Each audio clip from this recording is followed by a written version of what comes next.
Chapter 2. It was not long after this time that Anthony became interested in ants. Now, he knows far more about ants than I do, but I think I can quite confidently surmise as to why he found them so very enthralling. I was once staying in northern Spain in summer, where the earth was as cracked as a mountaineer's lips. Great dark crevices hatched themselves freely throughout the garden. To my own fascination, these cracks revealed the outer epidermis of dozens of ant colonies. From these burrows, the ants would form great caravans, transporting seeds, pieces of branch, the wings of dismembered insects, and whatever else they could squeeze between their pincers. Immense, black, glistening lines of ants and their loot would split a walkway path in two for well over 10 meters.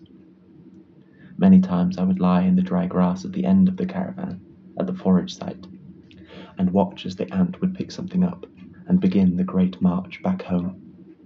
One time, I followed an ant all the way to the burrow, and just shy of the entrance, I placed my finger on top of the piece of seeded stem that the ant carried, pinning it to the floor.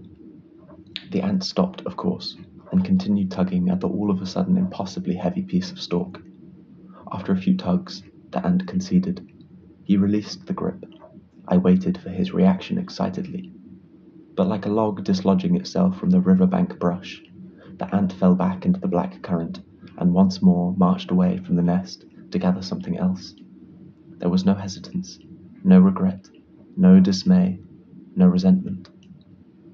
It reminded me of a Zen story about two monks. Once, there were two monks, Jacquin and Lakshmi. They were tasked with walking from the monastery in the mountains down into the valley to a village to collect food and other necessities. Rather uneventfully, the pair made it to the village, bought their needs, and made their way back up the valley. It had been raining quite heavily on and off for the past few days, and several dried beds now gushed with fresh rivers. Nearing one of these rivers, Lakshmi and Jacquin came across a lady trying to get across without wetting her kimono. It did not look possible. Defying convention, for monks are prohibited from touching the pair of sex, Lakshmi helped the lady across by carrying her on his shoulders. He dropped her off on the other side, waded back through again, collected his things, whereupon he and Jacquin continued on to the monastery. Around a mile away from the monastery, Jacquin, who up to this point had been eerily silent, asked Lakshmi a question. "How could you pick that lady up?" he said with a tone sodden with disbelief. "You know it is forbidden." To which Lakshmi said only, and coolly, "I let her go hours back. Why are you still carrying her?" Unfortunately, Anthony was not a Zen monk. He was 11, conditioned and lost. He was unable to drop what had happened to him, at least for several years. It wasn't that his confidence was knocked. His confidence was washed away, swiped from him like a life terminated by a drive-by shooting, sudden and unceremonious. School after the moment on the Astro Courts felt like a city block being scouted by an eager gardener with 1,000 seeds. But all the soil was stolen away in tarmac, and any green was stashed behind walls. Anthony was unable to make anything grow. Chapter 3. Any man who stands exalted shall be humbled. Any man who humbles himself shall stand exalted. Jesus, 1st century sage. You're getting way too big for your boots. You're never too big for the boot. I got these big size 12s on my feet. Your face ain't big for my boot. Stormzy, 21st century rap artist. Sometimes we feel like we're being skull-fucked by life. Existence extends itself all the way through our nostrils, behind our eyeballs, and we get a migraine. Anthony felt like this. Skull-fucked. Boot-faced. His parents had recently divorced. And then the day on the school tennis courts. Anthony lived with his mum, who spread-eagled gracelessly into the bittersweet embrace of red wine.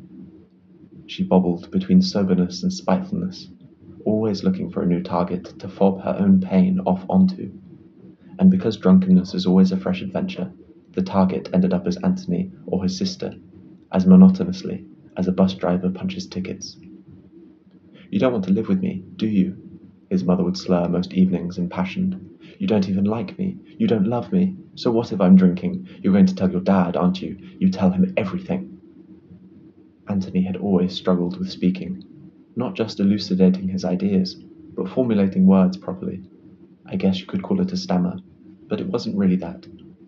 He would go to speak, and it was as if though the words would get stuck on his tongue or bounce off of his teeth. However, at this time, when he would succumb to the relentlessness of his mother, he would raise his voice, slam the bedroom door, the fridge door, the cupboard, and screech like he was chained up and trying to tear the ceiling down on top of his jailers and himself. Bring it down. Let it burn. Start again. His words came out perfectly.